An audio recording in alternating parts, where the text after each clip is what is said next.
No, z nami so udeleženci tretje okrogle mize, ki prihajajo z različnih ministrstv, pa tudi iz vladnih služb in iz predstavništva Evropske komisije.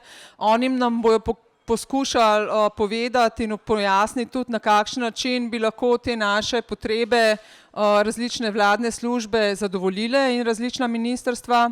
Začeli bomo z Markom Krenom, ki prihaja iz SVRK. In Marko, v bistvu tebe bi vprašala zdaj, a bi se lahko navezal na kakšna vprašanja, ki so jih imeli udeleženci. Glede na to, da se ukvarjate z regionalnim razvojem in s kohezijskimi politikami, kje mislite, da bi lahko umestili kreativni in kulturni sektor v naslednjo finančno perspektivo, ki jo, kot vemo, začnete zdaj kmalu pripravljati, ali ste jo že začeli pripravljati? Prosim. Hvala, mene je tale zamuda za programom mečken dosegla, tako da bom moral povedati zelo na kratko vsa vprašanja, ki so bila pisno dano naprej, se zahvaljujem. Bom odgovoril v pasu in potem bom moral oditi. Jaz se zelo opravičujem, to zelo ne radi delamo. Ampak moji odgovori bojo, jaz upam, da kristalno jasni in ne bojo dopuščali dvoma. Od začetka, ko smo vzpostavljali program Centra kreativnosti, smo na naši strani videli pozicijo Centra kreativnosti kot pomemben del ekosistema za inovativnost in raziskave in razvoj. Se pravi, kot močno točko, ki jo je potrebno vzpostaviti za dopolnitev ekosistema, za dvig kulture inovativnosti v državi. In jaz mislim, da je to ena srečna okoliščina in istočnica za to, kar si spraševala, kje v programiranju se zdaj sektor, kreativni sektor in Center kreativnosti kot portal sektorja zdaj vidijo.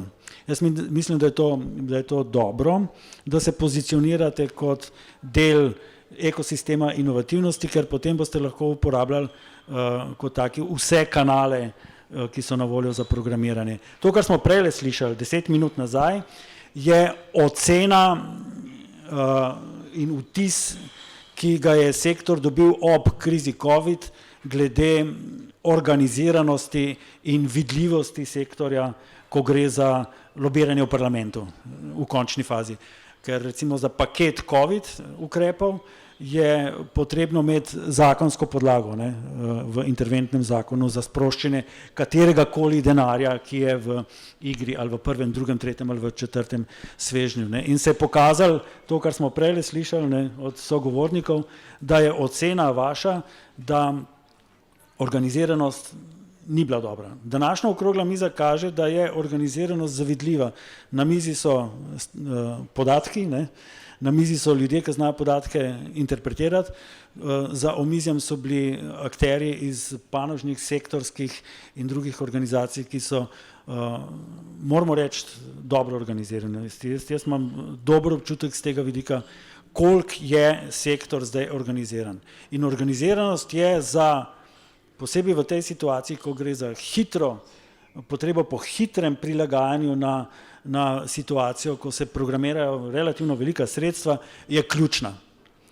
Toliko, kolikor boste uspeli se dobro zorganizirati, toliko bo izplena, ko bo šlo za pripravo inštrumentov.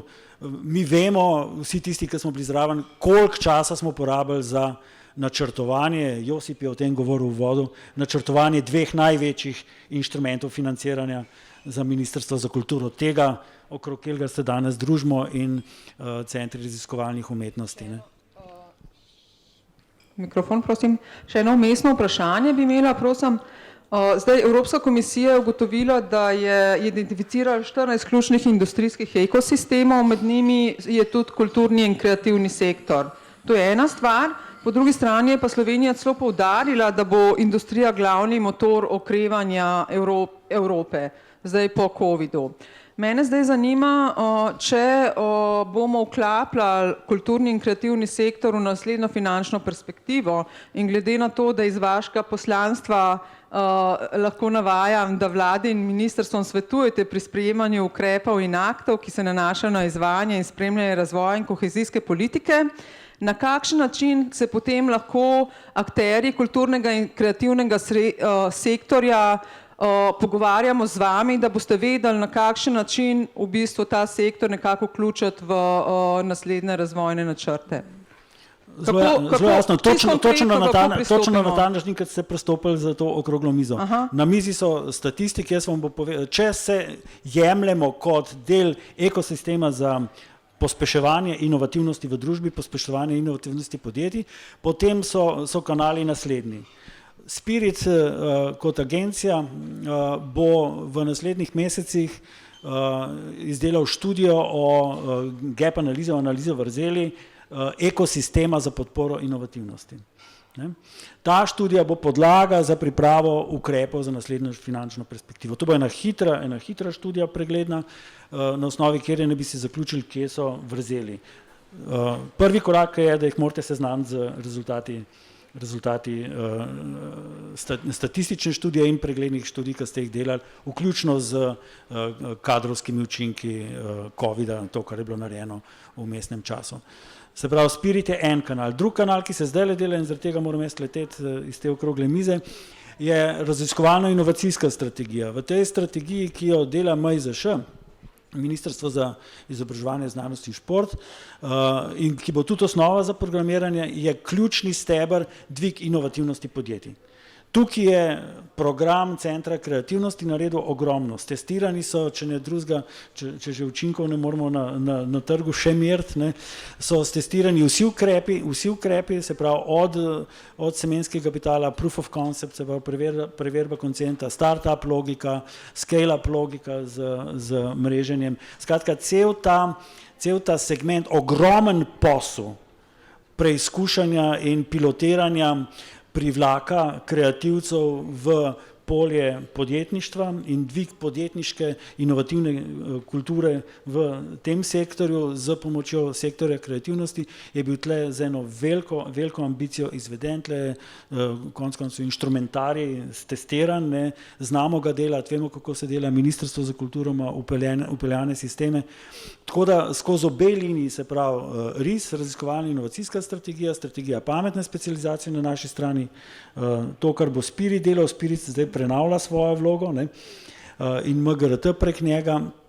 Vse to so kanali, skratka odgovor je, povsod ste in to z eno dobro organiziranostjo, jaz bom to na koncu res počrtal, z eno dobro organiziranostjo v tem hektičnem času, ko ne vemo, noben od nas, niti koliko dejansko denarja bo ne za COVID paket, interventni, ne potem za samo kohezijo na voljo, je dobra organiziranost res ključnega pomena. Tako da to, kar ste zdaj naredili, tudi s to okroglo mizo, je točno to, kar je treba v tem trenutku narediti. Ampak konkretno, da čisto dobro razumemo, da ne zamudimo trenutka, ko bojo te strategije narejene oziroma še preden bojo narejene, nas boste povabili k soustvarjanju teh strategij oziroma ko bojo narejene, jih bomo lahko komentirali, se pravi zagovorniške organizacije, CZK in tako naprej, jih bomo lahko komentirali in dali svoje neke predloge, kako spremeniti to, da bi bolj ustrezali tudi kulturnemu in kreativnemu sektorju.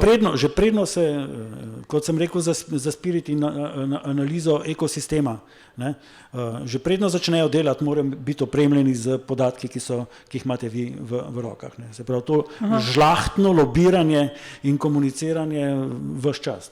Se pravi, kar pokličemo. Ja, seveda, mislim, Spiritu je treba enostavno nadobaviti tele študije in enako tudi za pripravljalce RIS-a in ostale.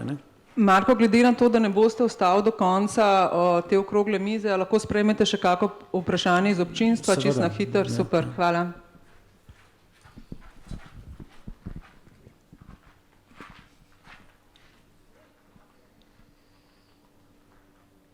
To je zato, ker nas je manj, ne? Ja, da se pa noben ne upa. Miha Klinar, a ste tudi proaktivni v tem, da zbirate neke dobre prakse, ali se morajo vedno dobre prakse potruditi, da pridejo do vas? Ja, če povem, kako smo delali pametno specializacijo za to finančno perspektivo, mi smo imeli 2-krat odprt call. Ne? Se pravi, igra je bila popolnoma odprta, mi smo zajemali pobude, nekaj ljudi je tukaj v dvorani, ki so pobude dejali, recimo Jure Krpan, ne? In to točno ve, kako je to potekalo. Mi smo javno objavili poziv za dobre prakse. Ne? Tako da v enem delu bomo to jeseni ponovili. Žal smo ga spregledali, tako da ga promovirajte naslednjič. Kot rečeno, eni od vaših tukaj akterjev ga dobro poznajo. Hvala lepa. Je še kakšno vprašanje mogoče? Drugače pa imamo mi, bi vas povabil, da sodelujete z podobno rečjo, ko smo jo naredili s Centrom kreativnosti, ne, kot strukturo, ki je portal za določen sektor, smo naredili kot veste, z branžami industrije, ne, in proizvodne. Mi smo ustanovili 9 domenskih grozdov za posamezna področja, recimo turizem. In dajte tisti, ki mislite, da imate prebojne zgodbe, se s temi domenskimi grozdi povezati. To so tako imenovani SRIP-i ali strateško razvojna inovacijska partnerstva. Imajo svoje koordinatorje, imajo svoje spletne strani, zelo podobna logika kot tukaj pri vas. Vi ste kontakt z inštitucijo, z imeni in priimki in konec koncev z pasovnim financiranjem. Super, najlepša hvala. Zdaj, če več ni nobenega vprašanja za Marka, ga pustimo, da leti na naslednji sestanek. Jaz bi pa v bistvu predstavila tukaj Ulo Hudino-Kmetič, ki je nasmešnica vodje predstavništva Evropske komisije v Sloveniji. Ula sicer, kot vemo, da Evropska komisija daje priporočila, zrihta sredstva, ampak se Evropska komisija sama ne odloča o uporabi teh sredstev. Ni res, Ula. Zasledili smo, da v bistvu Evropska komisija dala kar nekaj priporočil, pa tudi kar nekaj konkretnih sredstev omogočila za v bistvu soočanje s temi problemi oziroma s krizo, ki smo jo doživeli skozi COVID. Eno je naložbena pobuda EU v odziv na koronavirus in ta naložbena pobuda predvideva, jaz bom tako po domače povedala, 200 milijonov evrov, ki jih lahko države članice prerazporedijo, to je neporabljen denar, ki ga nismo porabili v letu 19 in v letu 20 in ta denar lahko države prerazporedijo tja, kamor same želijo. Potem pa je v bistvu Evropska komisija tudi pač dejansko objavila prejšnji teden načrt za okrevanje in v tem načrtu za okrevanje smo v medijih zasledili, da gre za nekih 5 milijard evrov. Zdaj tako, mislim, nam, ko prihajamo iz kulturno-kreativnega sektorja, te milijoni in milijarde si jih sploh ne znamo predstavljati. Zelo velikokrat zasledimo te milijone in milijarde v medijih, pol pa na koncu v bistvu je pa naša življenja so vedno ista. Kako je to mogoče? Dajte nam malo bolj razložiti, na vse apeliram nekako. Najprej pa na Ulo, da nam razloži, kaj je sploh Evropska komisija predvidela za okrevanje po covidu. Hvala za besedo, pa da bom začela z milijardami in milijoni, ki verjamem, da je nepredstavljiva. Mogoče bi začela z samo zahvalo, sploh za današnji dogodek, za to povezovanje in za vse številke, statistike, kar tudi dejansko tudi mi potrebujemo. Pa mogoče še en korak nazaj v pozitivni luči, da v bistvu tudi z vidika komisije absolutno ta sektor ni spregledan, ta sektor ima vidnost, ne zdaj samo zaradi roza barve današnjega dogodka in publikacije in res lično urejene, je v bistvu ta sektor tisti, ki je pomemben na vseh ravneh družbe in že v jutranjem delu smo slišali, da so kreativci tisti, ki dejansko inovacije prinašajo in nenazadnje tudi z vašim pristopom, tudi današnjim povezovalnim, je Slovenija z vidika Evropske komisije po našem mnenju vsa ta leta že inovativno pristopala k temu in tudi zdaj v luči COVID krize, da ste se tako hitro organizirali in študijo naredili, je dejansko tudi ta inovativni pristop.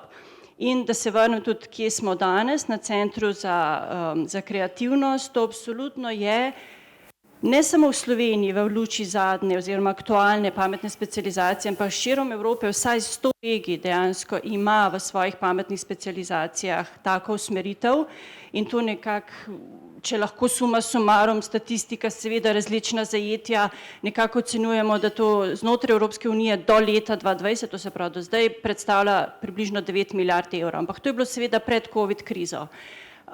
Zdaj, da bi definirala cel sektor, kot smo zjutraj slišali od mnogih in dejansko res komisija uporablja ta naziv kulturni in kreativni sektor.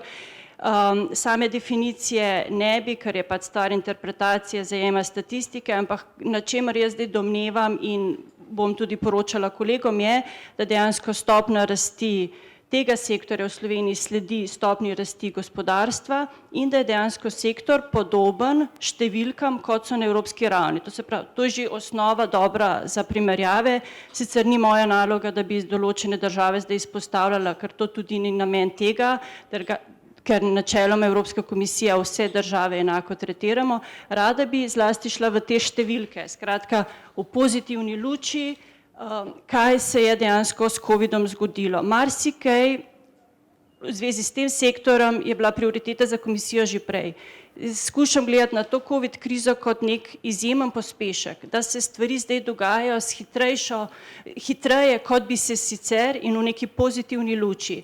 In že takoj marca, ko je bila epidemija po državah oziroma pandemija širom Evropske unije razglašena, smo se zavedali, da komisija znotraj programov so sprogramirani do konca 2020 dejansko ni veliko manevra in da je ključna vloga bila vloga samih držav članic. Seveda pa države članice imajo precej omejene javne denarnice, fiskuse, ki seveda so morali slediti tudi določenim evropskim pravilom in zato smo že marca, takoj na začetku, razrahljali ta fiskalna pravila, vse s tem, da imajo države članice več možnosti, da več investirajo v gospodarstvo.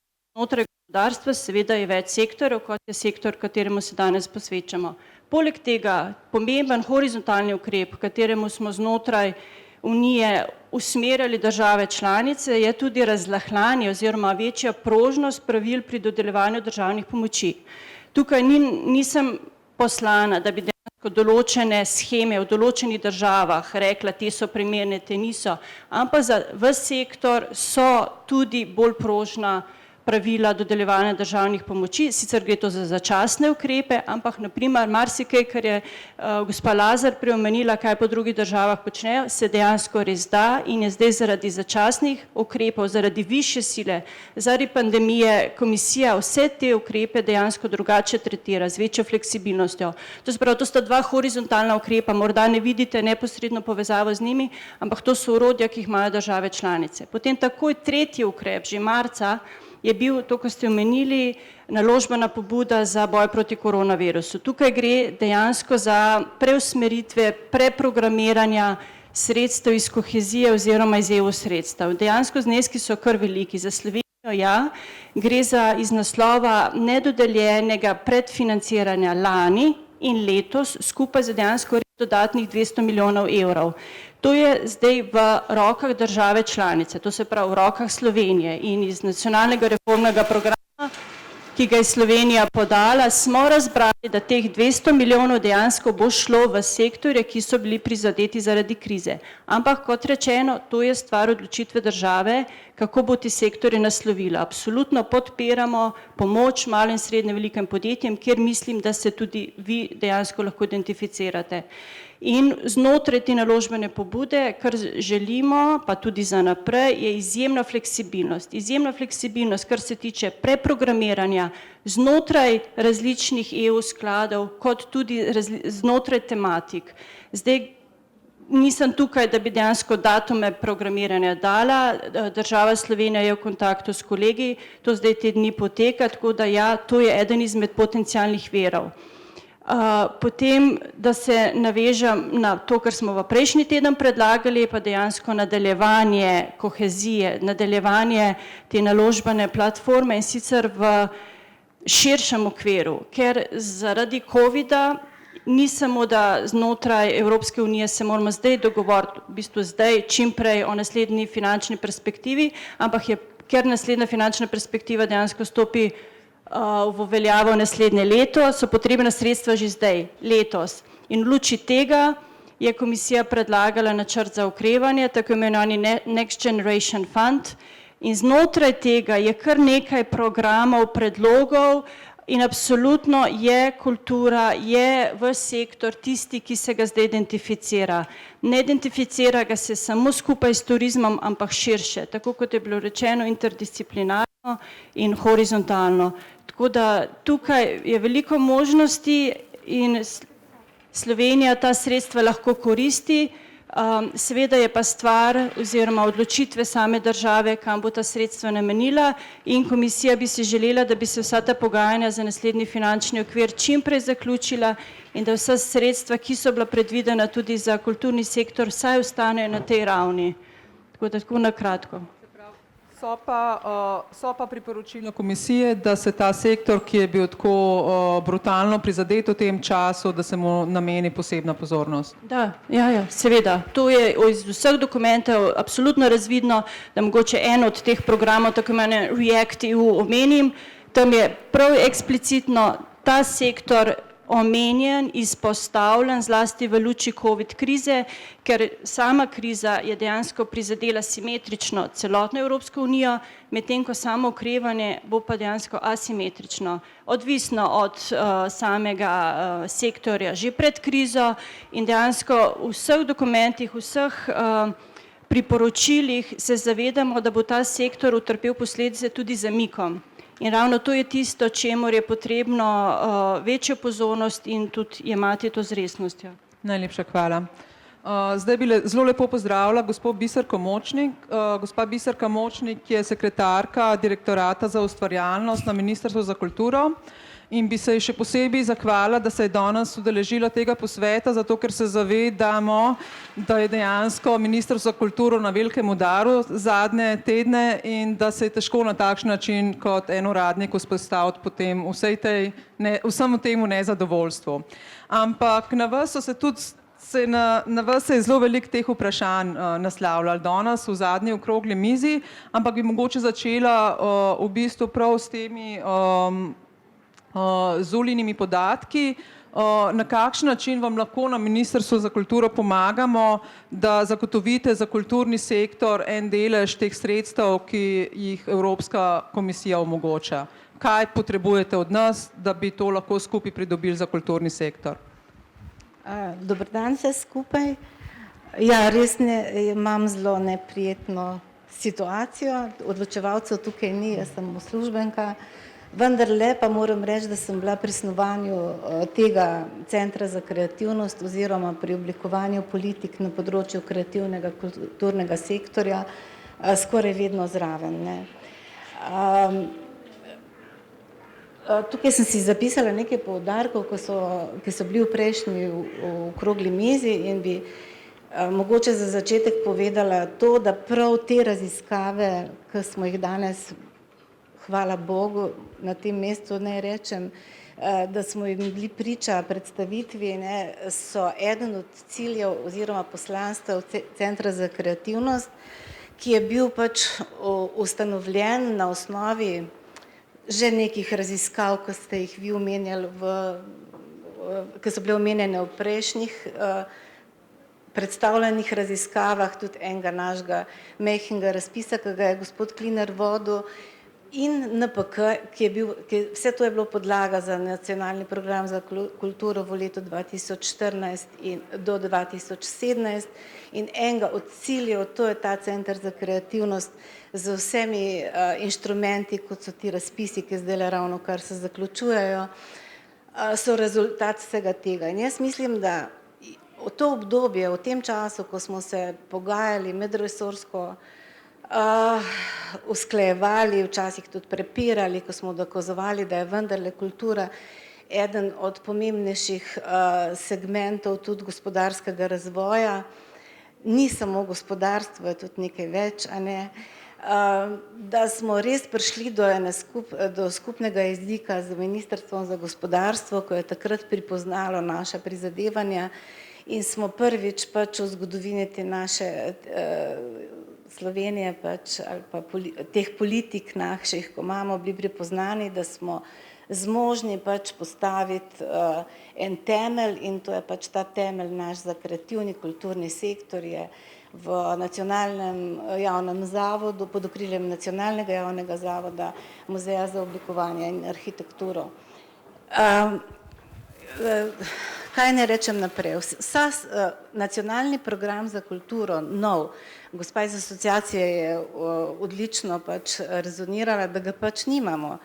Ja, žal pač ostaja, prehitro se pač naše politike menjajo, politiki tudi in ostajajo v predalih. Moram povedati, da kreativni kulturni sektor je v zdajšnjem osnutku, ki je ostal, ali pa zdajšnjem, ki ga zdaj na novo postavljamo, zelo dobro opredeljen in se referira na vse probleme, tudi prostorske in skratka na vse probleme, ki jih ima ta sektor in samozaposleni in nevladni sektor.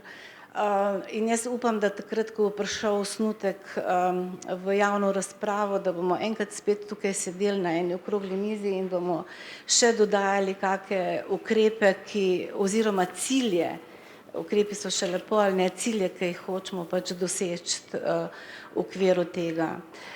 Pol, kaj sem še hotela reči? NPK. Halo? Videli smo, da ima zelo veliko samozaposlenih, da bomo imeli še vedno težave, tudi po karanteni, da v bistvu je poletje že tako sušno obdobje, da so se dejansko prihranki bojo počasi začeli ugašati, do konca tega meseca bojo sigurno zagotovo ugasnili in da veliko tudi javnih zavodov in nevladnih organizacij, ki pa sicer izvajajo poletne festivale, jih zaradi pač znanih razlogov ne bojo mogli izvajati. Zato je bilo vprašanje, če tudi Ministrstvo za kulturo mogoče načrtuje nek umestni prehodni ukrep, s katerim bi lahko tem samozaposlenim organizacijam in festivalom omogočil preživetje. Se pravi, podaljšanje oblik pomoči za samozaposlene oziroma tudi vklapljanje nekih drugih zanimivih inštrumentov, kakor so podobno kot turistični boni, bi lahko bili kulturni boni, zelo veliko je bilo enih predlogov, ne. Oziroma, a lahko pač, ne vem, skličemo neko skupino, v kateri se zmenimo, kaj bi bilo možno v tem času še narediti. Je to možno v tem trenutku? Na to vprašanje vam jaz ne morem dati odgovora, ker nisem odločevalka. Je pa res, da se v okviru ministrstva, strokovne službe zelo veliko o tem pogovarjamo, dajemo predloge. Jaz mislim, da se tudi aktualno vodstvo zelo veliko tudi pogaja z drugimi ministrstvi. Mogoče bi bilo potrebno tudi druga ministrstva, recimo govorimo o Ministrstvu za delo in socialne zadeve, Ministrstvo za javno upravo, tudi MGRT, da nekako prepoznajo te naše stiske, da se tudi v okviru tistih inštrumentov, ki se tam izvajajo, našim samozaposlenim, ki imajo izpad, ki vemo, da imajo grozen izpad dohodkov, ki ne morejo zadostiti tistim kriterijem, ki so za ostale samozaposlene, ki govorijo o tem, da ne pokažejo prihodke iz leta na leto in tako naprej, zato ker je to delo ni kontinuirano, ampak je ciklično, ne, tako da mi se trudimo zdaj v tem hipu, pa res ne morem kaj druga reči kot to, da mi skozi dajemo, poslušamo pač vse pobude, ki jih je zelo veliko, jih vklapljamo, vse opomnike, vse se odzivamo na pripombe pri pripravi zakonodaje, koliko smo pa tukaj uspešni, pa malo smo, nekaj smo že naredili, ne. Nekaj pa še bomo, sej počasi. Se pravi, vi razumete te probleme, ampak dejansko vi nam ne morete konkretno odgovoriti, kaj je še možno, a pa mislite tako kot pač uslužbenega Ministrstva za kulturo, da bi bilo smiselno, vem, da niste odločevalka, ampak da bi bilo smiselno, da Ministrstvo za kulturo postane to ključno ministrstvo, glede na to, da je naše resorno ministrstvo, ki v bistvu poveže vsa ta druga ministrstva, Ministrstvo za gospodarstvo, Ministrstvo za delo v neko medsektorsko skupino in temu sektorju, ki je v bistvu nekako na križišču kulture in gospodarstva in izobraževanja konec koncev, omogoči neko bolj smiselno vlogo v družbi, na kar je že pač napeljeval kar je vprašal v bistvu že Uroš Korenčan, ne. Kako temu sektorju zagotoviti neko vlogo, ne da nas potem iz gospodarstva pošiljajo na kulturo, iz kulture na gospodarstvo, iz izobraževanja spet nazaj na kulturo in potem tako krožimo, ne. Po vaših izkušnjah. Jaz po mojih izkušnjah lahko samo to rečem, da izvrstno smo in še sodelujemo z Ministrstvom za gospodarstvo, ker če njih ne bi bilo, tudi danes tukaj ne bi sedeli in tudi ne bi imeli sredstev za Center za kreativnost, ki je iz tretje vsi. Sodelovali smo za svoj čas tudi, ne vem kako je zdaj, z Ministrstvom za šolstvo, preko njihove vsi, preko enke smo pač dobili sredstva v višini 9 milijonov za mrežo raziskovalnih umetnosti. Ko govorim jaz ne vem, mislim, to, kdo bi bil tisti nosilc tega. Ja, najbrž mi, ne vem. Sam to ne morem jaz reči, da bo minister. Nas bi zelo veselili, da bi bili vi. To težko rečem, no, zato me ne držati. Bom pa še nekaj, če sem že glih pri besedi rekla, da se ne bom pol vračala, načrtovanje za naslednjo perspektivo. Mi smo zelo dobro pripravljeni, pripravljali smo projekte,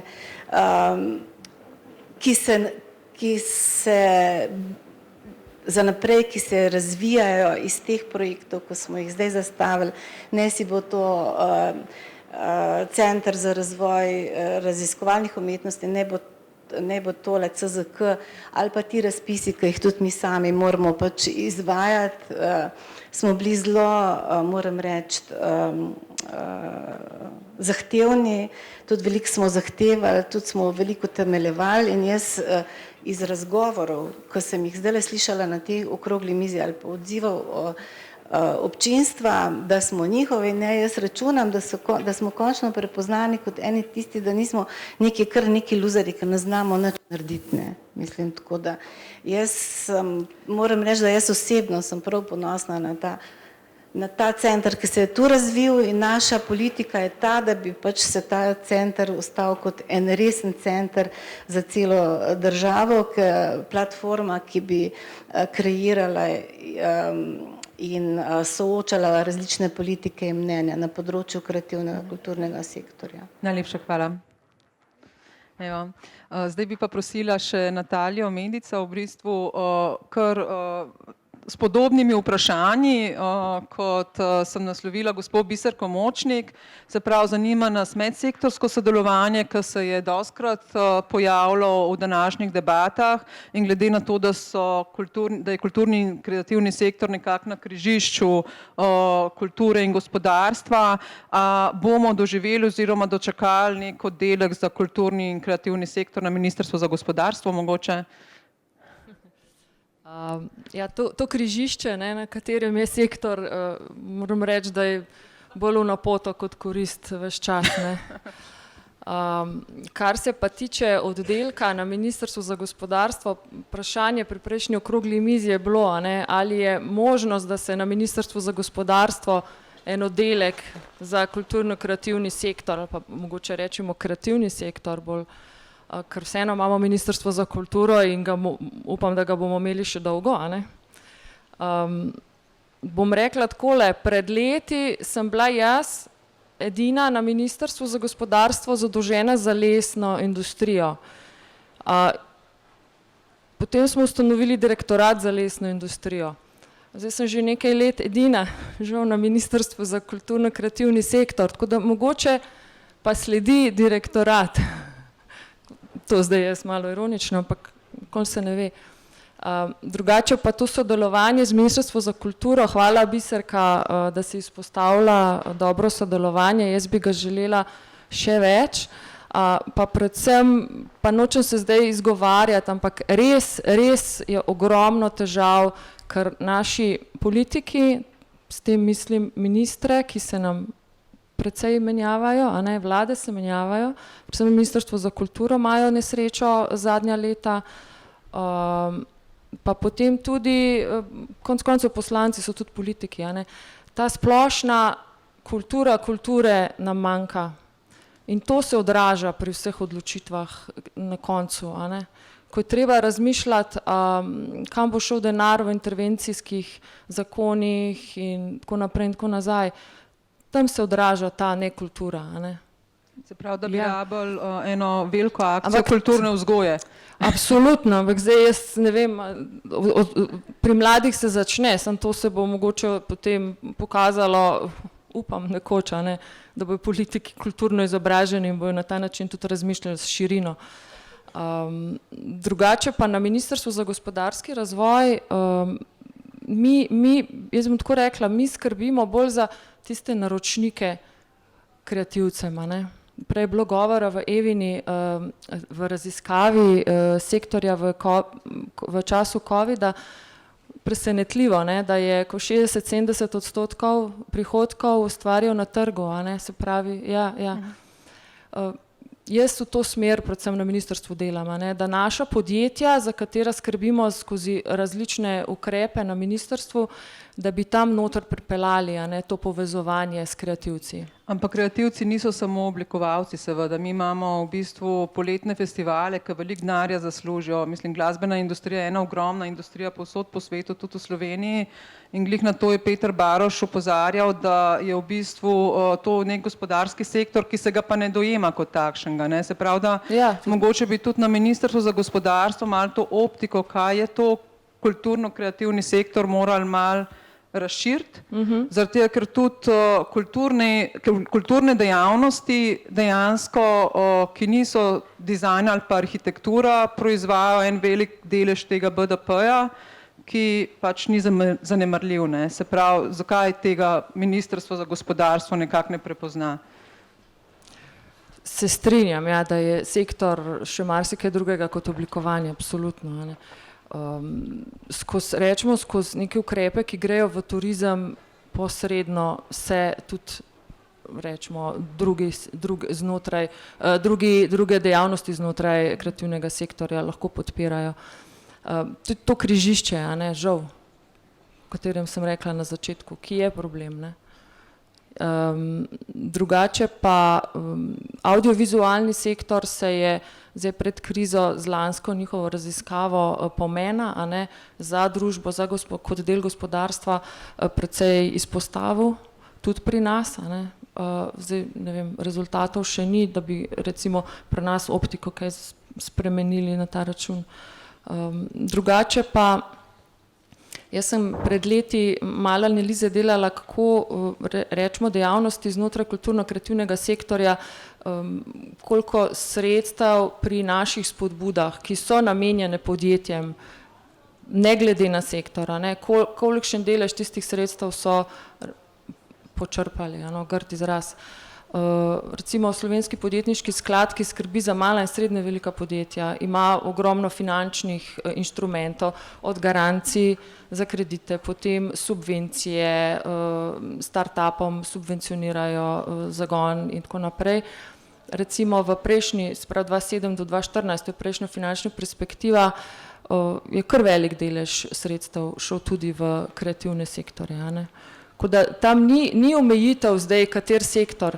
Mislim, da je pa težava v tem, da kreativni sektorji ali ne poznajo, ali ne upajo nastopati. Mislim, da je velik problem pri teh finančnih inštrumentih za start-upe oziroma za mala in srednja podjetja ta, da v bistvu gre v veliki meri za špekulacijo, koliko bo ta produkt prinesel na trgu.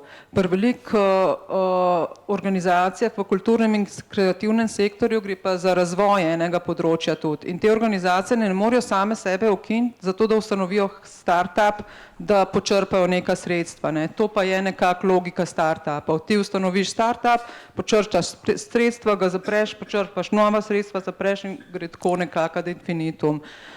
Naš sektor pa ne deluje na ta način. Zato bi bilo zelo dobrodošlo, ja, da bi tudi take finančne mehanizme imeli tudi za kulturni in kreativni sektor, ampak s specifikami tega sektorja, da zdaj, ne vem, društvo asociacija, ki obstaja od leta 92, verjetno ne bo zdaj zaprlo društvo asociacija in odprlo potem društvo rasociacija, da bo lahko počrpalo neka sredstva. Skratka, kje lahko v bistvu se pogovorimo o tem, kakšne so vse specifike tega sektorja, da bi ga lahko daljnoročno in razvojno tudi podpirali, ne?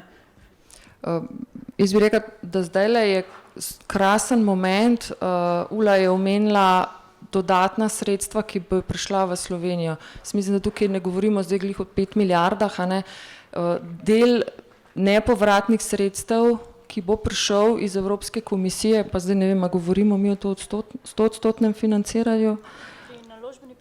Ja, 100%, se pravi, Evropska komisija se bo dodatno zadolžila na finančnih trgih, zato da bojo sredstva v države članice prišla. In en del teh sredstev, pa mislim, da je to 1,6 milijarde, a ne, nepovratnih sredstev, pride v Slovenijo. In v Sloveniji bomo morali zdaj zelo hitro se ministrstva med seboj zorganizirati in pripraviti tudi načrte, kako bomo ta denar v naslednjih 3 letih, za kakšen namen bojo prišla sem. In mislim, da je in analiza, obe analizi današnji predstavljeni sta perfekten timing, a ne? In tudi komisija je sama identificirala kulturno-kreativni sektor kot eden izmed najbolj prizadeti, seveda, a ne? Turizem tudi, retail, se pravi drobna prodaja in tako naprej. Ampak že to, da je kulturno-kreativni sektor v teh dokumentih Evropske komisije tako pomembno izpostavljen, a ne, je alibi tudi za Slovenijo. Če dodamo še pol te domače raziskave, ki so perfektne in pravočasne, je zdaj na nas, bom rekla, da je tudi na uradnikih, ne samo na odločevalcih, a ne, da pri pripravi teh podlag, ki bojo potem podlaga za javne razpise pri primeru nepovratnih sredstev, res rečemo, evo, kulturno-kreativni sektor je pa tisti, ki mora dobiti denar, ne. Poleg turizma predvidevam v Sloveniji. Ta 2 sektorja, bi jaz rekla, bosta zdaj glavna pri teh dodatnih sredstvih. Ker vse ostalo je skoraj business as usual. Ostane kohezija, ostanejo vsi programi kot Kreativna Evropa, Obzorje in tako naprej. Tle se bo malo več denarja noter napumpalo, ampak prav fokus pa lahko damo s temi nepovratnimi novimi. Najlepša hvala. Še zadnji gost, Marko Jaklič. Marko Jaklič je profesor na Ekonomski fakulteti in član skupine za oblikovanje smernic protikriznih ukrepov, ampak danes se z njim ne bomo pogovarjali o tem članstvu, ker kar je zelo pomembno pri Marku Jakliču je tudi to, da je pač v njegovem raziskovalnem delu in v velikem fokusu modernizacija institucij. Nekateri ekonomisti svarijo, da se po krizi več ne smemo vrniti v normalo, zato ker prav ta normala nas je pripeljala do te krize, v kateri smo, in spodbujajo tudi k temu, da bi se morali v bistvu strategijami in investicijami za okrevanje vlade odločati v neki smeri bolj večje ekonomske pravičnosti. Kaj je vaše mnenje v zvezi s tem, a je lahko COVID kriza dejanska prelomnica za nek razmislek o temu, kako bi se morali pač obrniti nekako drugače po tej novi krizi, a ste v zvezi s tem optimistični ali pač ste se bolj nagibate na to stran, ok, business as usual, gremo naprej pač do naslednje krize. Hvala za to vprašanje, težko vprašanje, ampak če dovolite res eno kratko refleksijo na to, kar smo danes pa tudi v tem omizju poslušali, ker se mi zdi, da je ta časovna komponenta, meni se dal nehvaležno vprašanje, tako malo filozofije v prihodnosti, Bog ve, kdaj bo, ampak požar je še vedno prisoten in to, kar smo danes slišali je, saj tako čez palec hitro lahko ocenimo, da če se ne bo na tem kulturno-kreativnem sektorju nič naredili, pa tako zelo veliko se tudi ne dogaja. Najmanj 10.000 zaposlenih do konca leta, jaz lahko napovem. Slišali smo tudi, da bo te ljudi zelo težko rehabilitirati oziroma da lahko ostanejo trajno izgubljeni za nek sektor, ki verjetno vsaj v tem krogu ni treba posebej razlagati ali pa potrjevati njegovega pomena. Tako da mislim, da kratkoročno samo poudarek bi dal, bi bilo treba zelo veliko narediti, mogoče kljub samo moja izkušnja iz te skupine, ki v bistvu je, mislim, neformalna, zelo pozitivna je bila na začetku, ko se je res gasilo požar v tistih prvih ukrepih, zdaj na nek način ne funkcioniramo več in je tudi prav, da to delajo ministrstva. Ampak nekateri v tej skupini smo izpostavljali vprašanje, kaj pa kultura, ker turizem se je zelo hitro pojavil, ne, že kar marca, tole bo pa hudo za turizem. Nekateri tako bolj kot ljubitelji, jaz bolj ko ne raziskujem inovativnost, ampak bolj iz tega raziskovalno-razvojnega. Drugi zelo rad primerjam oba, drugi pa ta kulturni input v inovativnost. No, ko smo postavljali vprašanje, ja, kaj pa ta sektor, je bil največkrat odgovor, saj to so itak vse že živijo od proračuna in se bo to nadaljevalo. In nekako smo bili zelo osamljeni tisti, ki smo skušali potrjevati, da temu ni tako. In tudi te podatke, ki smo jih danes slišali, kako največji del tega sektorja živi od trga, kako celo javni zavodi v veliki meri tudi za plače pridobivajo denar na trgu ali pa od sponzorjev in tako naprej in da je vse to zelo ogroženo. Tega glasu ni bilo. Glas je bil zelo močen v teh krogih strani turizma, kot rečeno, kmetijstva, že avtomobilski sektor, ki bo zelo prizadet, ali pa že je bil zelo, zelo težko in si lahko tudi predstavljate, kateri ministri pa predsedniki strank so kje nastopali. Tako da ta vidik odločevalcev pa poudarka je treba izpostaviti. In jaz v resnici upam, da se bo na tem delu kulture denar je. Meni verjamete, da je. In to že kratkoročno. Ni treba čakati perspektivo 2021-2027, do takrat bomo že, ali pa jih bo že kar nekaj mrtvih, v smislu tega kulturnega ustvarjanja. Tako da je treba zdajle zelo hitro do konca leta in seveda tudi, če prihodnje leto bo v tem smislu recoveryja težkega, ne bojo to normalna leta in je tu potrebno, rekel, resno delo. Zdaj, kter sektor, katero ministrstvo medresorsko, jaz mislim, da bi bilo to treba dosti hitro razrešiti. Če dovolite toliko za nazaj. Zdaj, seveda, kam pa gremo, Meta, ste hoteli me še na to temo, zdaj sem pa hotel iti na to filozofijo, kam gremo. Na to filozofijo, kam gremo, bi imela samo še eno umestno vprašanje, zato ker je pač vsi te, ki delamo pač v kulturnem sektorju, pa se na tal pa oni način ukvarjamo tudi z zagovorništvom tega sektorja, smo bili v stiku z javnimi uslužbenci veliko in vemo, da ogromno javnih uslužbencev, ki zelo veliko delajo, se trudijo in ne vem kaj, ampak kakor da jim pač njihove lastne institucije ne bi pustile, da s tem svojim trudom naredijo nekakšen preboj. Vedno se najdemo na neki blokadi. Zakaj se to dogaja? Lejte, bom eno lastno izkušnjo dal, ko smo mi kot skupina v dnevu in pol tiste prve ukrepe dali, se pravi, kako je bilo treba za ljudi poskrbeti, se pravi, za samozaposlene bo 350-700 evrov, to je tisti val ukrepov. Smo bili potem celo povabljeni na eno sejo vlade, kjer so sodelovala ministrstva in 5 nas je bilo tudi iz te skupine in to je bilo zelo zanimivo, ker smo kar člene pisali, celo predsednik vlade je šel kdaj kakšen člen zapisati gor, tako zelo partizansko, jaz mislim, da pa talali smo milijarde, to mi je bilo tako fenomenalen občutek. Nobenega ni bilo iz kulture, niti ne ministra in tam je bilo en kup in ministrov in en kup, bom rekel, strokovnih služb. Nobenega ni bilo iz kulture, je bilo že to fenomen. Zakaj niste šli? Kako je to? Ja, ker je niso povabili, bom jaz na meni ne odgovoril, čeprav je bila sobota, po moje bi prišla. Tako da je to tako, Saj si lahko predstavljate oziroma razlagate, kakšne so ozadje. Če ministrstvo za kmetijstvo rekla, pa kmetu je treba še to, da pa pokojnico še to, vse se je klukal, tako da jaz sem sam gledal, tudi se sprašoval, kdaj, zakaj, glede na prioritete, ki bi lahko bile, ampak tako. Ampak to se mi zdi res nenavadno, ker glede na te številke, ki smo jih danes videli, v bistvu so kreativci in kulturniki tudi eno veliko volilno telo, se pravi, niso samo upokojenci in kmetje. Ja, lejte, danes je bilo že rečeno, veliko večje delati na razvoju, na otroštvu, pa to, ker jaz tako pravim, za znanost, minister za znanost moraš tudi imeti rad znanost in znanstvenike. Včasih so to zoprni ljudje.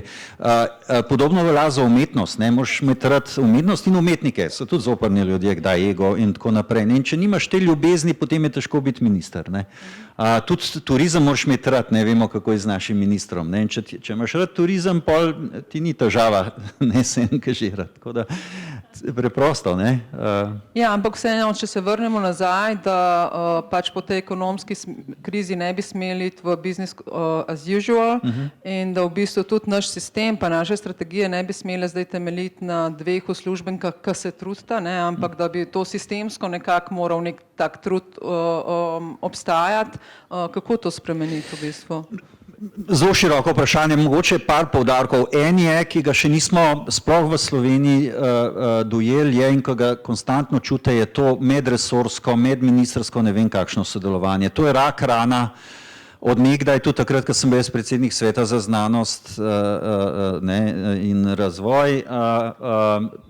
Enostavno, saj želja je bila po posameznih silosih, ampak do tega sodelovanja nikakor ne pride, kot da nam ta neka, jaz temu pravim, kvantna logika, kvantni pristop iz nekega silosnega newtonovske fizike v kvantno logiko nam nekako ne rata, čeprav izzivi so vsi taki, da so medsektorski, medresorski, in te, pa ne bo to na evropski ravni, ne bo to na naši ravni, in nekako ne znamo tega organizacijskega, in to je tisto vprašanje, odgovor, kako se bomo institucionalno, ker institucija ni, da ne bi to razumeli kot neka formalna ministrstva in tako naprej, ampak so v veliki meri institucije te neformalne, se pravi naše obnašanje, naši odnosi, naše karkoli že v funkcioniranju, formalne institucije so manj pomembne v tem smislu. Tako da to je zelo, tle imamo mi kar precej minusov, žal. Eno od stvari, ki jo jaz rad ponavljam, je, da ravno 2 dni nazaj sem malo bolj podrobno bral, en indeks sreče tudi obstaja na svetu, ki meri srečo po posameznih državah, tam smo mi na 33. mestu, Kosovo je na 35. mestu, tako da približno enak smo srečni kot na Kosovo, si lahko razložite, ampak najbolj srečni so Skandinavci. In ko ugotavljaš, zakaj so najbolj srečni, ugotoviš, da zaradi odnosov. Zaradi tega, ker naprimer 80% Švedov zaupa ostalim Švedom. Ne govorim niti toliko v policijo in tako naprej v te formalne institucije, ampak zaupajo drug drugemu, imajo občutek, da fair živijo, da pošteno živijo, da ne nategujejo drug drugega in tako naprej. Pri nas je samo 20% približno takih, ki zaupamo, so ljudem, ne govorimo o zaupanju do ministrstva, do policije, ampak so ljudem. In to je eno tako težko breme, če govorimo o tem neformalnem delu institucij, s katerim gremo naprej ali pa bi želeli iti naprej. Čeprav vsi ugotavljamo, da nam je v Sloveniji dosti luštno, kvaliteta življenja velika, vsi pa najbrž se strinjamo s tem, da bi bilo lahko še precej boljš, v smislu kvalitete ali pa sreča življenja, ki jo ne doživljamo prav kot veliko srečo. Se pravi, hudičev je, tako da en tak mehen narod se ne zna zorganizirati, kaj je ta naša emocionalna inteligenca, zgodovina, ne vem, kaj nas vse bremeni, da ne moramo nekih korakov narediti v pravo smer. Vsak za sebe približno ve, skupaj nam pa ne znese. In če grem še malo bolj tudi na to evropsko ravno, se pravi ta izziv skupnega delovanja ali pa tudi skupnih izzivov, mi imamo skupne izzive od narave do demografije in tako naprej. Vse to so svetovni, ne bom rekel sam evropski izzivi, reakcije od institucij ali pa do naših voditeljev pa vidite, kakšni so, se pravi, grejo pa čisto v drugo smer in tu bojo, se bojim, neke take velike tenzije se zgodile v prihodnem desetletju, tako da jaz napovedujem, da je prihodnje desetletje bo tako težko desetletje, ki pa lahko povzroči to, da bomo čez 10 let rekli ali pa čutili, da boljše živimo, to je optimistično, pesimističen je pa, da bomo rekli še eno izgubljeno desetletje, če bomo sploh lahko govorili še čez 10 let.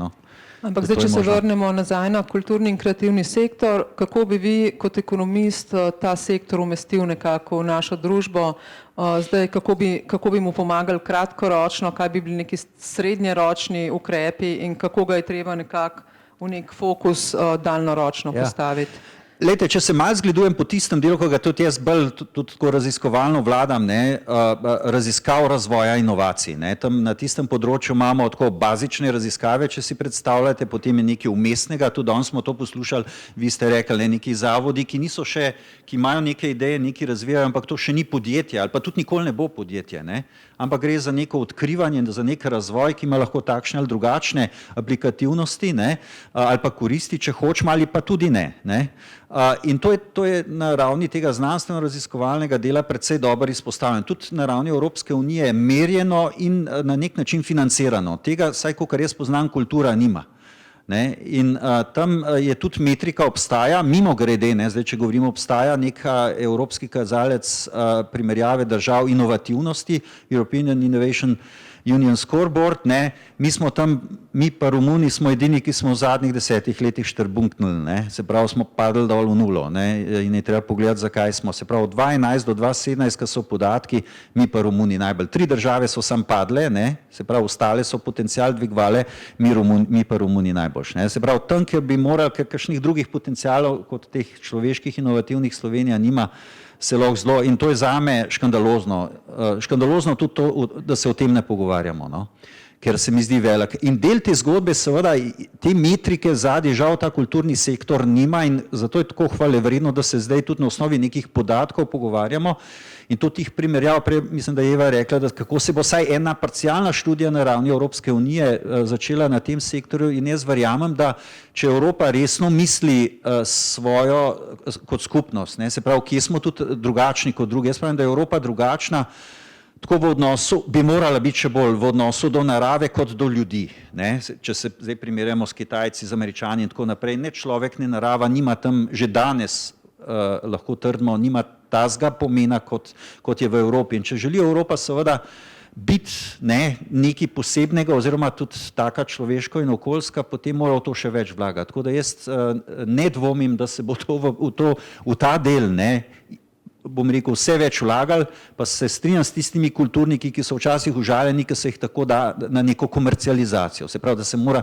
in ne, treba je tako kot v znanosti, v bazično tisto zvedavost, ne, je treba zelo veliko vlagati in to se vrača že danes, ne.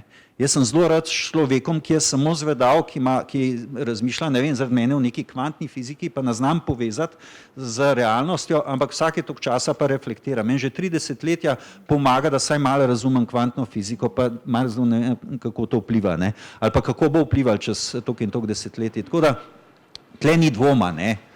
Ali pa ne bi smel biti dvoma, kako v neko smer pelati, ne. In jaz upam, da bo res enakovredno močen ta kulturno-kreativni sektor, ampak z vsemi stopnjami, ne, ker mogoče tudi SZK zelo, in je prav, da se poudarja ta del inovativnosti ali pa komercializacije, ne, ampak ta začetni del, ne, ki ni toliko še tam, ne, bazično odkrivanje, če hočete na tem področju, se mi zdi enako ključno in to celoto, celo verigo, če hočete, je treba nekako pokriti z našo in seveda z evropsko politiko, ne.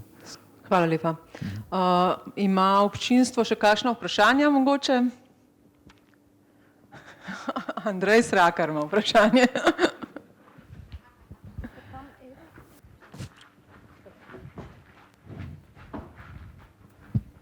Jaz v resnici nimam tako vprašanja, imam bolj prošnjo, ne.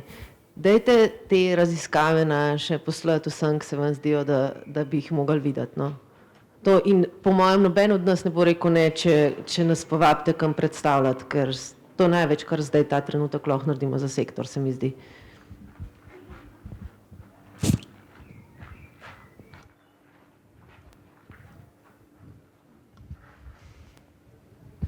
Hvala. Na ene stvari se mi zdi, da se vendarle treba odzvati. Najprej to, kar je bilo raziskave, ki so nas predstavljene in tako naprej, in o tem smo se pogovarjali, kakšni rezultati absolutno so potrebni refleksije in po mojem se ne sme imati zdravo kot suho zlato. Ena stvar, ki recimo v raziskavi Evi ni, ki je predstavila ta podatek, ki ga je profesor Jaklič omenil, je prihodki na trgu. Absolutno, mislim, iz tega bi lahko sklepali, da velika večina kulturnikov ali organizacij, kolikor sem to razumel, preživi na trgu, kar je absolutno neustrezno, upam, da potem kakšna razlaga, ampak samo toliko. Ravno zaradi tega je tukaj res potrebno biti previden, ko se vse te podatke analizira. Glede drugih stvari, sej ne bom spet samo jaz ali kakorkoli, ampak samo v odziv do to, kar je profesor Jaklič dodatno povedal, metrike in kultura obstajajo tudi na evropski ravni, ampak tudi tukaj bi opozoril, ena stvar so osnovne, deskriptivne študije, tukaj je tudi področje, bom rekel, kulturne ekonomike in drugih področji, ki so bolj akademske stvari in tako naprej, takšne študije nastajajo.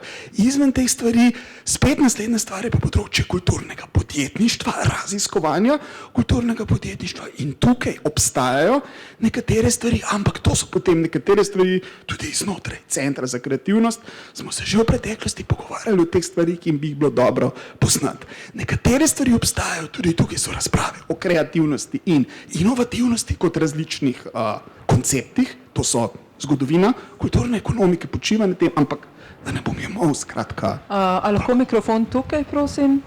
Jaz bi pozvala vse udeležence prejšnje okrogle mize tudi, da če ste dobili odgovore v svoje vprašanja, tukaj gospodu Korenčanu, prosim. Če ste dobili odgovore, sem svoje vprašanja ok, če pa jih niste dobili, pa jih prosim postavite še enkrat. V bistvu nisem povsem zadovoljen z nekim, pa ni bilo vprašanje. In tudi razumem Biserko v vlogi uslužbenke, sam sem si isto usodo delil v preteklosti in vem, da je lahko zelo nerodno. Predstavljam si, da če bo julija rebalans državnega proračuna, da vsem tudi uslužbenci že delajo na tem. Govorili smo o tem, da se v bistvu izguba lastnih prihodkov in pa še rezi v programsko financiranje, če se to sešteje, da je to katastrofa, pa me zanima samo odziv uslužbenke v zvezi s tem, ali se pripravljajo v resnici rezi programskega financiranja. Namreč jaz sem kot predstavnik kolegija direktorjev bil na sestanku pri ministru, kjer so mi zagotovili, da bo ministrstvo fleksibilno v zvezi z našimi obveznostmi letnimi, obenem pa na drugi strani ni bilo jasnega odgovora v zvezi s tem, ali se bo to odražalo tudi v fleksibilnosti financiranja seveda v minus. Ja, Uroš, hvala za vprašanje, čeprav tole res ni tema, a ne rebalans proračuna, lahko pa ti zagotovim, ne, da sigurno ne bodo rezi pri rebalansu linearni, tako kot so bili svoj čas in skoraj vedno, ne, da smo procentualno vsem enako vzeli. S sodelavci smo dosegli, da se bojo parcialno obravnavali in javni zavodi in položaj nevladnikov in tudi še posebej se pogovarjamo o tem, kako bi rešili te zagate tistih, ki jim plačujemo samozaposlenim prispevke in tudi tistih samozaposlenih, ki delajo v kulturi in jim tega ne plačujemo. Glih sled tega ste danes dobili ne vabilo, dobili ste ne bršte prvo ene vprašalnike, ki jih morate izpolniti, da bomo se lahko pa o tem pogovarjali. No? Tako da jaz upam, da mi upamo, uradniki, da ta res rebalansa na kulturi ne bo grob, a ne? Nekaj pa verjetno bomo le zgubili, no, ne vem, jaz upam, da nič, ne. Predvsem govorimo pač, če govorimo o javnih zavodih, se pravi, čeprav to ni tema, ne, so pa vendarle ste povezani tudi s samozaposlenimi, vsled tega smo tudi prosili vas, da poveste, koliko je bilo odpovedanih pogodb s samozaposlenimi, ker tam bomo videli te rezultate, tako da delamo zdaj zelo na hitro na analizah in bomo tudi zdaj v tem času, kdaj zelo boste imeli radi, ko bomo hodili podatke čez noč. Pač, tako je. Ja. Ja, takole. Lejte, samo en poudarek bi rad dal, ker se ga jaz zelo bojim, pa je možno to, da se bo dogajalo, to, kar je Biserka malo namigala, da je zdaj, bom rekel, ta proračunska razprava gre lahko v smer, ki bomo kaj prišparali oziroma ne, prerasporedili. In zelo pogosto so, in v preteklem desetletju je bilo tako znanost, kultura in tako naprej, tam je bilo najlažje vzeti, zato smo tam, kjer smo bili že pred to korona krizo na teh področjih. Se pravi, moje mnenje je nižje kot pred 10 leti. Ne? Tako da jaz res upam, da bojo politiki dojeli, da je to obdobje investiranja, da denar je, resno mislim to, in da se bo v te dejavnosti dodatno vlagalo, govorimo tudi o kulturno-kreativni dejavnosti, ne pa kje se bo šparil, pa kje se bo jemal. Se mogoče kje, ko se kaj ne bo spalal, se lahko kaj prerasporedi, ampak za moj občutek je to minorni del. No. Sam toliko. Lepa. Jaz bi dala besedo še gospe Uli Hodinik Mentič, ki ima še eno repliko, hvala, oziroma pojasnilo. Želela bi sam še, prej nisem naslovila toliko socialne komponente, ampak ne nazadnje je to tudi rdeča nič vseh intervencij danes. V bistvu tudi apel na Ministrstvo za kulturo, ne samo na SVRK pa na gospodarstvo, da so te sheme strani Evropske unije, tako imenovani ŠUR, ki dejansko podpirajo ravno to, skrajšan delovni čas, samozaposlenih, gre za varovanje delovnih mest, za zmanjšanje brezposelnosti, tako da morda tudi izven okvirov za bazično kulturo, kar je Creative Europe, gospa Lazar, odličen naslov za vse novosti, za vso fleksibilnost, ampak morda je treba za ta sektor, ker je tako interdisciplinaren, gledati izven zgolj ustvarjalne Evrope, tudi naslednika ustvarjalne Evrope, ampak gledati povsod drugod. In tukaj morda prioriteta komisije, prioritete EU-ja, prioritete naslednjega finančnega okvira bo digitalizacija. Vem, da to ni za vse, ampak tudi tam gledati. Potem prioriteta bo trajnostno naravnanost, tudi tam je treba gledati, ne nazadnje turizem, kreativni turizem, trajnostno naravnan, tudi tam so veri financiranja. Potem inovativnost v okviru Evropskega inovacijskega središča, tudi tam so možnosti znotraj obzorja 2020 obstoječega ter tudi obzorje Evropa vnaprej, tudi tam bo en steber posvečen kulturi. Skratka, hočem pozvati, da gledate indisciplinarno, ne zgolj kultura kot kultura, da se ta beseda najde, ampak kreativnost znotraj širokega nabora evropskih sredstev. Morda pred COVID krizo je bila percepcija, joj, sredstev bo veliko manj, neto plačnik in tako naprej, ali bo Slovenija sploh še imela ta status vzhod-zahod, dejansko zdaj zaradi krize je več denarja. Je pa res tako, kot je bilo rečeno, treba je zdaj te projekte narediti, ker je tudi tukaj gre za začasne ukrepe. Zdaj so številke, ki ste danes podali, tako kot je kolega Svrka rekel, so tiste, na katerih dajte zdaj ta val zajahati. V bistvu evropska paleta vseh teh možnih naborov je res široka, ampak nek kolaž bo treba skupaj sestaviti, tako da je pol to tisto, kar bi najbrž vsi želeli. Tudi ne nazadnje za čas krize je kultura tista, kateri se vsi obračamo. Hvala. Imamo še kakšno vprašanje mogoče? Aha, tam Mateja, oziroma Uršula Cetinski, mislim, da je bilo še prej, ali pa tudi ne.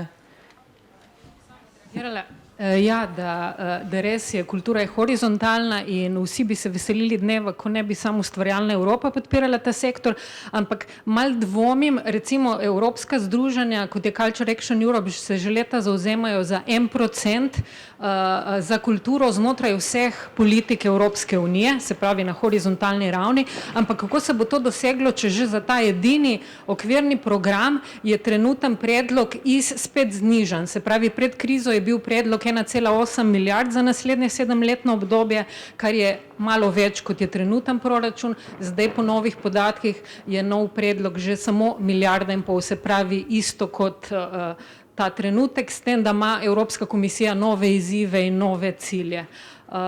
Tako da in še pod vprašanje, kulturni sektor ve, da denar je. In gospod Jaklič je že parkrat to omenil, ampak problem je, da ko zvemo točno, kje je že razdeljen. Tako da recimo, mene bi zanimalo za teh 200 milijonov evrov, ne, ptički že žvižgajo, da je teh 200 milijonov evrov, ampak a kdo ve, a je ta denar že razporejen, oziroma kdo bi lahko zagotovil informacijo, oziroma bil relevanten sogovornik pri pogajanjih in zastopal recimo to področje. Tako da se bojim, da tudi teh 200 milijonov evrov, ko bomo karkoli zavedali, ta sektor bo že razdeljen. To je zagotovo organ za upravljanje, to je SVRK in ključ do tega, oni so dejansko pristojni, da to reprogramiranje izvedajo. In kot sem prej omenila, v nacionalnem reformnem programu je Slovenija predvidela 280 milijonov, ki bo prerazporejenih na sektorje prizadete zaradi COVID krize in od teh 280, kot je meni znano, prihaja 200 milijonov tega dodatnega denarja iz te naložbene pobude. Poleg tega je pa treba v okvir pristojnosti SVRK zavoda kot organa upravljanja šteti tudi denar, ki iz obstoječe perspektive še ni dodeljen, prerazporejen. Tam absolutno so oni, ki imajo vse škarje in platno v tem momentu. Pojasnilo. Urška Jurman bi še besedo, prosim. Še Uršula prej, se upravičujem. Hvala imam dve vprašanje za profesor dr. Jakliča.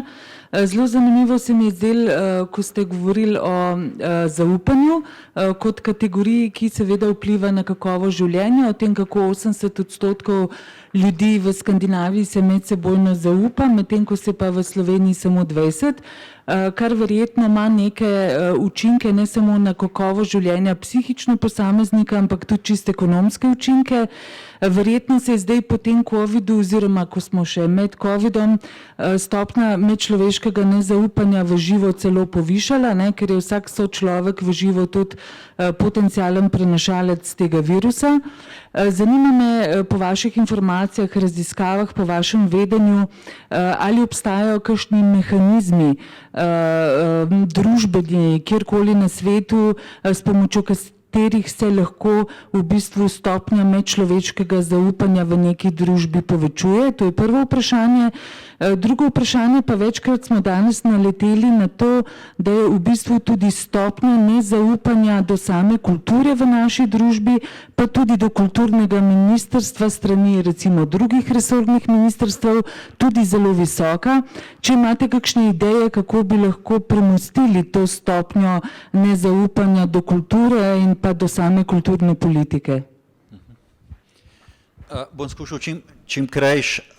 Se pravi, zaupanje seveda temelji na odnosih in odnosi na zaupanju. Se pravi, z našim ravnanjem, zato običajno pravimo, si zahteva čas, da skreiramo zaupanje, ker nas bo na drugi strani nekdo pač glede na naša ravnanja gledal. Rekli ste, obstajajo kakšni mehanizmi, ne vem, jaz sem rekel, da v Sloveniji, nisem tudi predlagal, imam včasih take vesoljske, da bi ukinil plačevanje z gotovino, pa ne rabimo blockchain za to.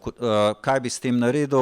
Uničil bi sivo ekonomijo in seveda tega, da mi toleriramo sivo ekonomijo, hkrati nam gre pa na živce, pri drugih, tako pač mi živimo, bi že veliko, bi rekel, sej, ta bi tudi mogla plačati, da odpaga, jaz ga pa moram in podobno. Se pravi, ampak zdaj to je taka bolj banalna.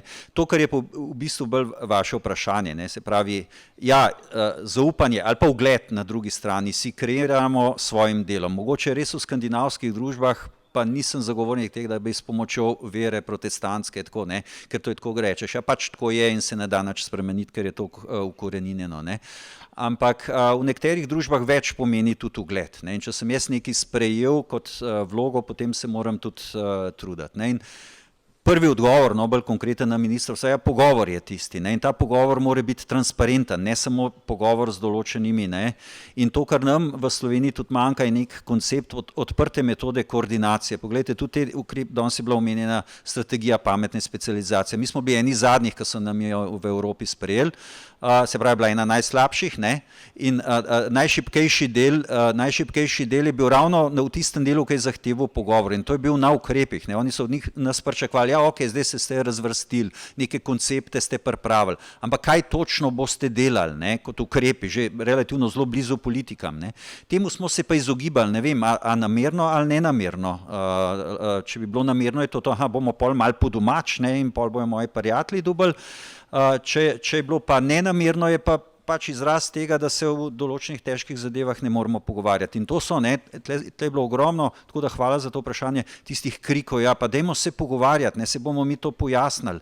In treba se pogovarjati transparentno, se pravi povedati, in tisti, ki so ustvarjalci, rečemo, strani kulture, so tisti, ki imajo neke podatke, ki so raziskovalci, so ti, ki delajo politike v končni fazi, se pravi, te treba transparentno postaviti nekam, in da se bojo pogovorili in potem kreirali ukrepe, čisto zelo konkretni. In te ukrepi so lahko zelo različni, veste, za filmsko drugačni kot za glasbeno, to morajo biti zelo specifični ukrepi in jih ne more en birokrat, čeprav ima najboljše namene, jih ne more sproducirati.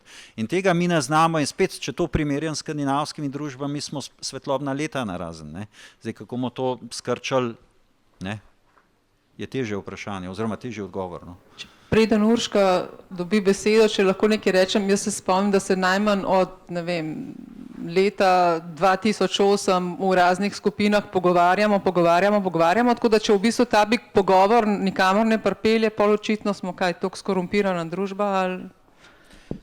Po mojem ima Miha odgovor, se java, imaš, daj, ne, ja.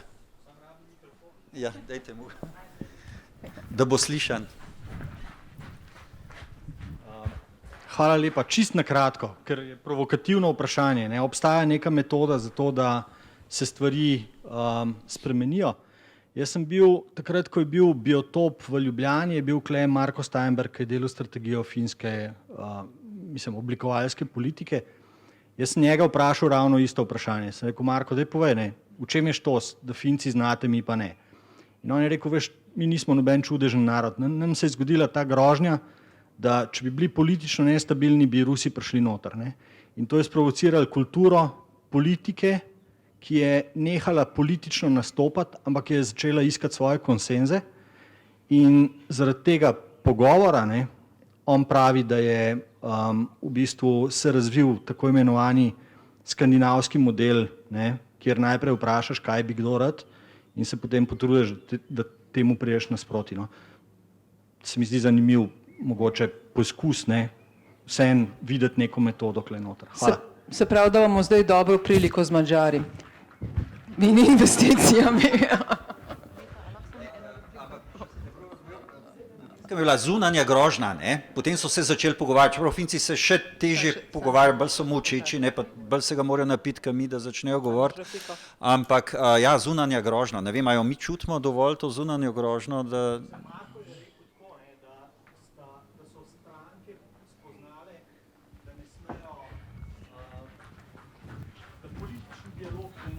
manifestirati nekih kriz, ne? Kar pomeni, da je politika šla iz, mislim, da je najprej poiskala konsens in da je šla bolj v doing kot v talking. No. Okay, zdaj pa je na vrsti Urška.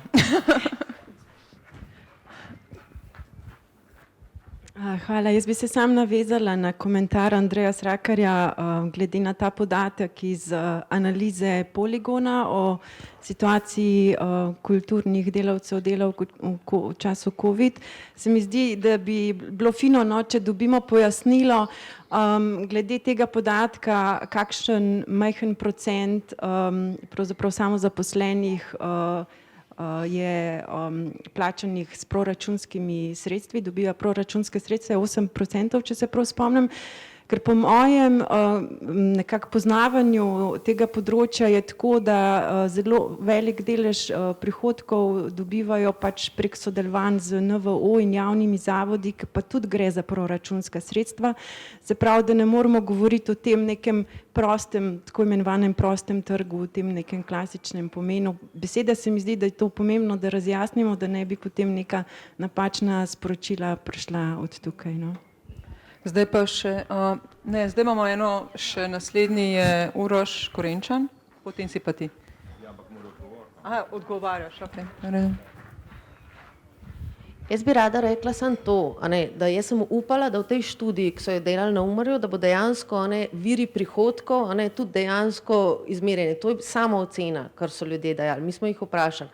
V letu 2019, koliko ste dobili določenih virov, iz katera sredstva, kaj so bila državna, kaj so bila lokalna, kaj ste zaslužili na trgu, kaj ste dobili od naročnikov iz javnega sektorja in tako naprej.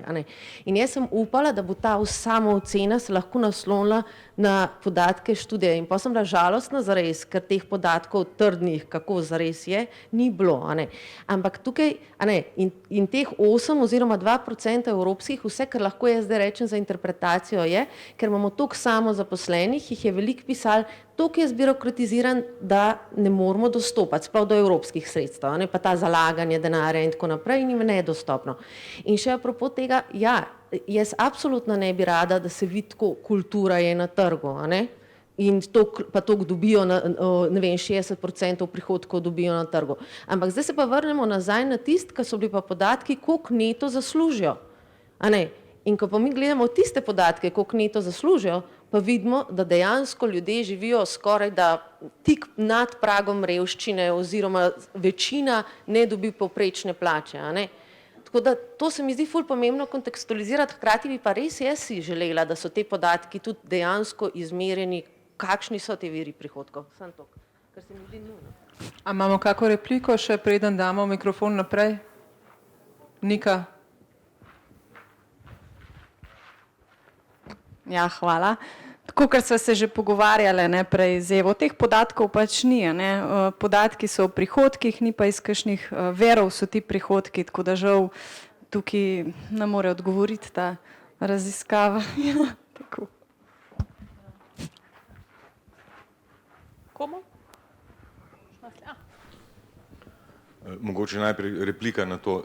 Od vodstva ministrstva sem imel priliko poslušati o tem, da vrhunska umetnost je sposobna preživetja na trgu. Skratka, to ni nerelevantno, o čem so se zdaj pogovarjali. Jaz sam bi pa v bistvu naslovil bolj kot ne apel na vse vas, ki se ukvarjate pač tudi s temi nekimi možnimi ukrepi v tem letu, pa pač razpisi, oziroma parkirani oziroma ustvarjani nekih niš sredstev, ki bi bila lahko ustrezna za kulturni in kreativni sektor, ne nasiliti v neko vrtolomno telovadbo. Naš zavod, ki ga jaz vodim, Lutkovno gledališče Ljubljana, ima ta moment po moje 3 aktivne evropske projekte v teku in ravno kar smo dobili obvestilo, da smo še enega dobili.